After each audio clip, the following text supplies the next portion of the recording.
Hi, I want to introduce you to a superhero of mine, Jesse Lewis. Jesse was 6 when a gunman entered his elementary school and opened fire. Jesse heard a sound he recognized, the sound of a gun jamming. He immediately yelled for his classmates to run. Jesse saved 6 lives that day because he recognized an opportunity and he acted on it. Let's talk about our traditional emergency management outreach programs. Typically, we talk to adults and we're trying to help them recognize opportunities as well. Opportunities to prepare, opportunities to respond, and opportunities to recover. Well, I hope what you see by the end of this little talk is that perhaps maybe we're not focusing on the right group. Perhaps we ought to be talking about a different group, children. So children are affected by disaster, without a doubt. In the United States, almost 25% of our population is comprised of children. And the United Nations estimates that over half of those affected by disaster are children or youth, youth being the age bracket of 18 to 25 years old. Fukushima, for example, 30% of those seen by the DMATs, the Disaster Medical Assistance Teams, were children.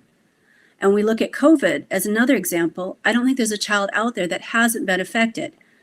They may not have had COVID, or their family might not, but they've experienced school closures, childcare closures, and closures of a lot of normal things like the playground down the street.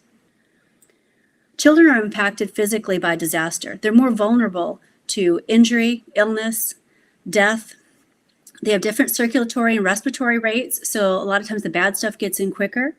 They're vulnerable to heat stress, malnutrition, sexual or physical abuse. In addition, physically, they're a little different from us mobility-wise. Not all of them walk yet. They crawl or turn over. Or if they're like my son a couple of years ago, and he can manage to ricochet off 3 different objects when traversing a straight line. Still haven't figured that one out. Children are also impacted emotionally by disaster. They suffer PTSD, depression, anxiety. They might have nightmares. They would regress potentially with different behaviors. Separation anxiety, bedwetting, thumb sucking. There's a lot of different ways, but they are affected emotionally by disaster. They also are economically and socially impacted by disaster. Lori Peake has done some great research on this, and what she says is a population that's already vulnerable before a disaster will be even more vulnerable after the disaster. 30% of the kids under the age of 6, when Hurricane Katrina hit New Orleans, were already below the poverty line. Now, as emergency managers, we have a chance to help mitigate or at least recognize that vulnerability and maybe do something about it. So how else are our kids different? Well, other than being illogical little critters that don't think the same way we do, they love play. Play is magic to them. They learn physical skills, emotional skills, problem solving, and imagination building. Anyone out there seen Lego Masters? It's a show in which adults get to use those same skills, playing, imagination building, problem solving, to create masterpieces that then could win them $1 million. It makes me think that maybe I should have played with Legos a little more as a kid. Now, we talk about vulnerability. When I think about kids, I see vulnerability as rings that encircle kids. There's an emotional vulnerability ring, a physical vulnerability ring, a social or an economic vulnerability ring. But the one we haven't talked about yet is attitudinal vulnerability. So when I think of this one, I kind of go back to a favorite Tolkien quote of mine, "One ring to rule them all." And I don't necessarily mean, the end of the world Mordor kind of a way. However, I will say if you're hoping or you're counting on those hobbits to come and save your shire, it's not going to be a pretty day there when the disaster starts. We need to start focusing on that ring before the disaster starts. So what is attitudinal vulnerability? Well, simply, it goes back to the saying, attitude is everything.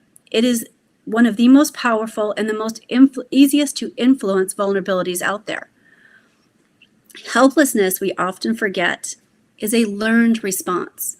Kids wake up thinking they can solve everything with a hug, a smile, a cookie, or a kiss. We tell them differently as adults. We teach them about helplessness. Instead, we can be empowering them. So how do we change things? How do we mitigate that vulnerability and rule them all? Well, we do that by focusing the outreach programs on kids. I look back at childcares in schools, and I use fire drills as a great example. How many children have we lost in schools or daycares due to fires in the last, say, 50 years? Very few. Why? Because it's part of their norm. They know what to do. If there's a fire, they get out. They've learned that. It's their new normal. Well, why aren't we doing that with earthquake preparedness or tornadoes or pick a disaster? If we change their normal and enable them to be able to cope with things, just think about how much further along they're going to be. As adults, we often look at knowledge as power. Well, with kids, knowledge is magic, and it can produce amazing results. Another one of my superheroes I want to talk about is Tilly Smith. Tilly was 10 years old when she was on vacation with her mom and dad and little sister in Thailand back in 2004. And she looked out at the water, and it was doing something really odd.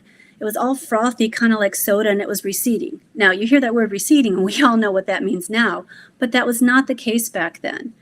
And she knew a tsunami was coming. She'd learned about it in her geography class, and she tried to convince her parents about it. But they just like, no, that's crazy. I mean, there'd been no earthquake there. They had no idea. It's like they're on vacation. These things don't happen. So they went on back to the hotel, and she wouldn't let it go. So her dad went up to the pool security guard and said, hey, I know this sounds crazy, but my daughter's convinced that there's a tsunami coming. And that's when they learned about the earthquake in Indonesia. The two men looked at each other and started rounding up everybody. That girl, that 10-year-old, probably saved hundreds of lives that day. Children can make a difference. If they know what to do and they're empowered to do it, they can help themselves and others.